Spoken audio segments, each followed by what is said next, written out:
Good morning, children of class 9. Today we are going to read a story by R.K. Narayan. R.K. Narayanan was an Indian writer in English literature. The title of the story is A Horse and Two Goats. It is set in a village in Tamil Nadu, and the story is about this villager. He is called Munni. He is illiterate. He knows only Tamil. He meets a rich American who knows only English. And the way they try to talk and understand each other is very amusing. The script will be sent to you. Now we will go on to the story. A Horse and Two Goats. Of the 700,000 villages dotting the map of India,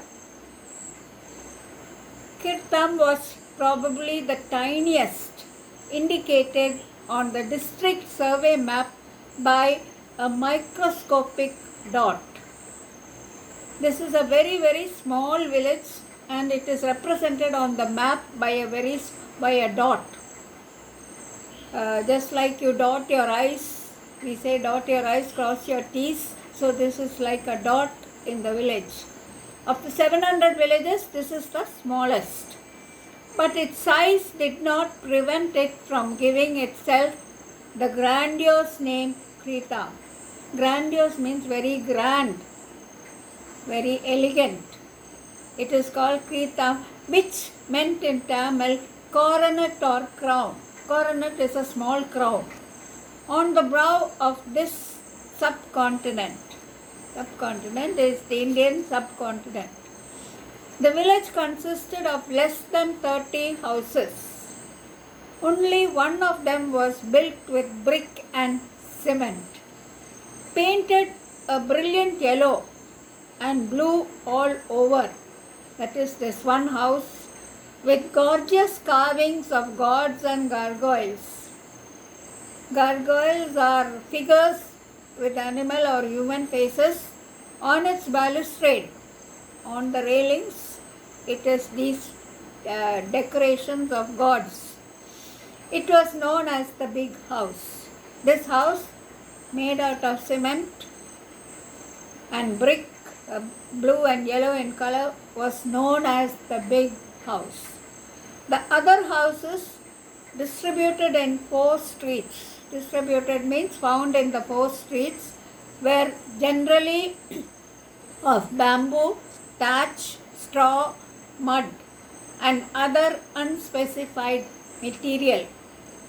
Other material which is not mentioned. So these are the poor houses, the smaller houses. Munni's was the last house on the 4th street, beyond which stretched the fields. In his prosperous days, Munni is the villager of the character of this story, had owned a flock of 40 sheep and goats, and sallied forth every morning. Sallied forth means he went out every morning. That is when he had the 40 flock, driving the flock on the highway, on the main road, a couple of miles away. He used to take them to the highway to graze the animals, means to feed the animals, to give them grass. There he would sit on the pedestal of a clay statue. Pedestal is the base, and this is a clay statue of a horse while his cattle grazed around. He carried a crook at the end of a bamboo pole. A long stick is this bamboo stick. At the end of the stick was a smaller curved stick which is used for cutting branches and leaves. He carried a crook at the end of a bamboo pole and snapped foliage. Foliage is the leaves and the branches from the avenue trees. Avenue is a pathway lined with trees on either side. He used to pluck the leaves and branches from the trees to feed his flock. He also gathered faggots. Faggots is firewood, and dry sticks, bundled them and carried them home for fuel, for burning, for cooking at sunset. He went home in the evening. His wife lit the domestic fire. Domestic fire is the fire in the house at dawn, early in the morning. Boiled water in a mud pot. Threw into it a handful of millet. Millet is a grain, just like wheat and barley. Added salt and gave it to him, his first nourishment for the day. This is the food which he has, which is supposed to give nourishment to his body. When he started out, she would put in his hand a packed lunch.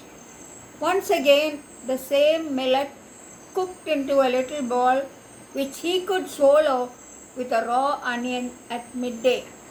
So, very poor food which poor people ate. He ate this food with a raw onion. That is his lunch in the afternoon. His fortune had declined gradually. His wealth, he had 40 goats, but now he has only 2 goats. So, it's decreasing. The cattle, the goats are decreased, unnoticed. He didn't even know that he had lost so many goats. From a flock of 40, which he drove into a pen. Pen is the shelter for the sheep and goats. At night, his stock had come down to the 2 goats. Now he has only 2 goats, which was tethered. Tethered means tied to the trunk of a drumstick tree which grew in front of his hut, and from which occasionally Munni could shake down a few drumsticks. This morning he got 6. He carried them in with a sense of triumph, as if he had achieved a great thing by getting these 6 drumsticks. Although no one could say precisely who owned the tree. It was his because he lived in its shadow. The tree was near his house, so he claimed the tree as his own tree. His wife said, "If you were content with the drumstick leaves alone, I could boil and salt some for you." Usually he had only drumstick leaves, but today he bought about 6 drumsticks, and he wanted her to make something different. "Oh, I am tired of eating those leaves. I have a craving to chew the drumsticks. I have a desire." Craving means desire. "I have a wish to eat drumstick out of sauce." You have tomato sauce made to make the food tasty. Chew the drumstick out of sauce, I tell you. Then his wife tells him, "You have only 4 teeth in your jaw, but your craving is for big things." Because they are poor people, drumstick with sauce is a feast for them. It's rich food for them. All right, get the stuff for the sauce. I need some items to make the sauce. If you bring it, I will make it. I will prepare it for you. After all, next year you may not be alive to ask for anything. Suppose you die this year, then next year you cannot ask me, so I will make the sauce for you, the drumstick sauce for you. But first, get me all the stuff, including a measure of rice or millet, and I will satisfy your unholy craving. Unholy because he is poor and he wants to eat this rich food, which is only drumstick sauce. Our store is empty today. There is nothing at all in the storeroom.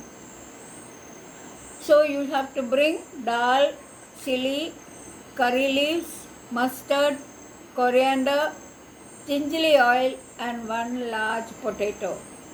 All these things you have to bring from the shop. And he has no money to buy it also. Go out and get all this.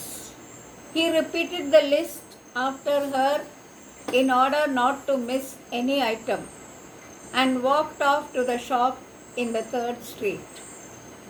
Munni sat patiently on an upturned packing case. An empty cardboard box is sitting at the door of the shop, below the platform of the shop. The shopman paid no attention to him. because the shopman knows he does not have any money. He wants the things on credit without paying. Munni kept clearing his throat, making sounds with his throat, coughing and sneezing until the shopman could not stand it anymore. To attract the attention of the shopman, he did all this, coughing, sneezing and all, and demanded, "What ails you? What is troubling you? What do you want?" "You will fly off that seat into the gutter if you sneeze so hard, young man. You will fall down from the cardboard box. You will fall into the gutter." Munni laughed inordinately, means very excessively. So much, he laughed too much in order to please the shopman. He tried to humor the shopman by laughing at his jokes, even though they are not very good jokes, because he wants some material, some items from the shop on credit. This completely won the shopman over. He liked his sense of humor to be appreciated. He liked people to appreciate his jokes, and because Munni laughed, he gave him things from the shop free or to be paid later. By thus humoring the shopman, humoring means pleasing, Munni could always ask for 1 or 2 items of food, promising repayment later, to pay the money later. Some days the shopman was in a good mood and gave in, means he agreed to give him the things he wanted. Gave in means agreed. And sometimes he would lose his temper. Sometimes he will get angry. And bark at Munni means get angry with Munni for daring to ask for credit, for wanting to buy without paying. The shopman said, "If you could find 5 rupees and a quarter, you will have paid off an ancient debt. Before you took money on credit, you have not given the money for that also. How much have you got now? How much money have you got now?" He doesn't have any money. Munni does not have any money. "I will pay you everything on the 1st of the next month. As always. Always you say like this. And whom do you expect to rob by then?"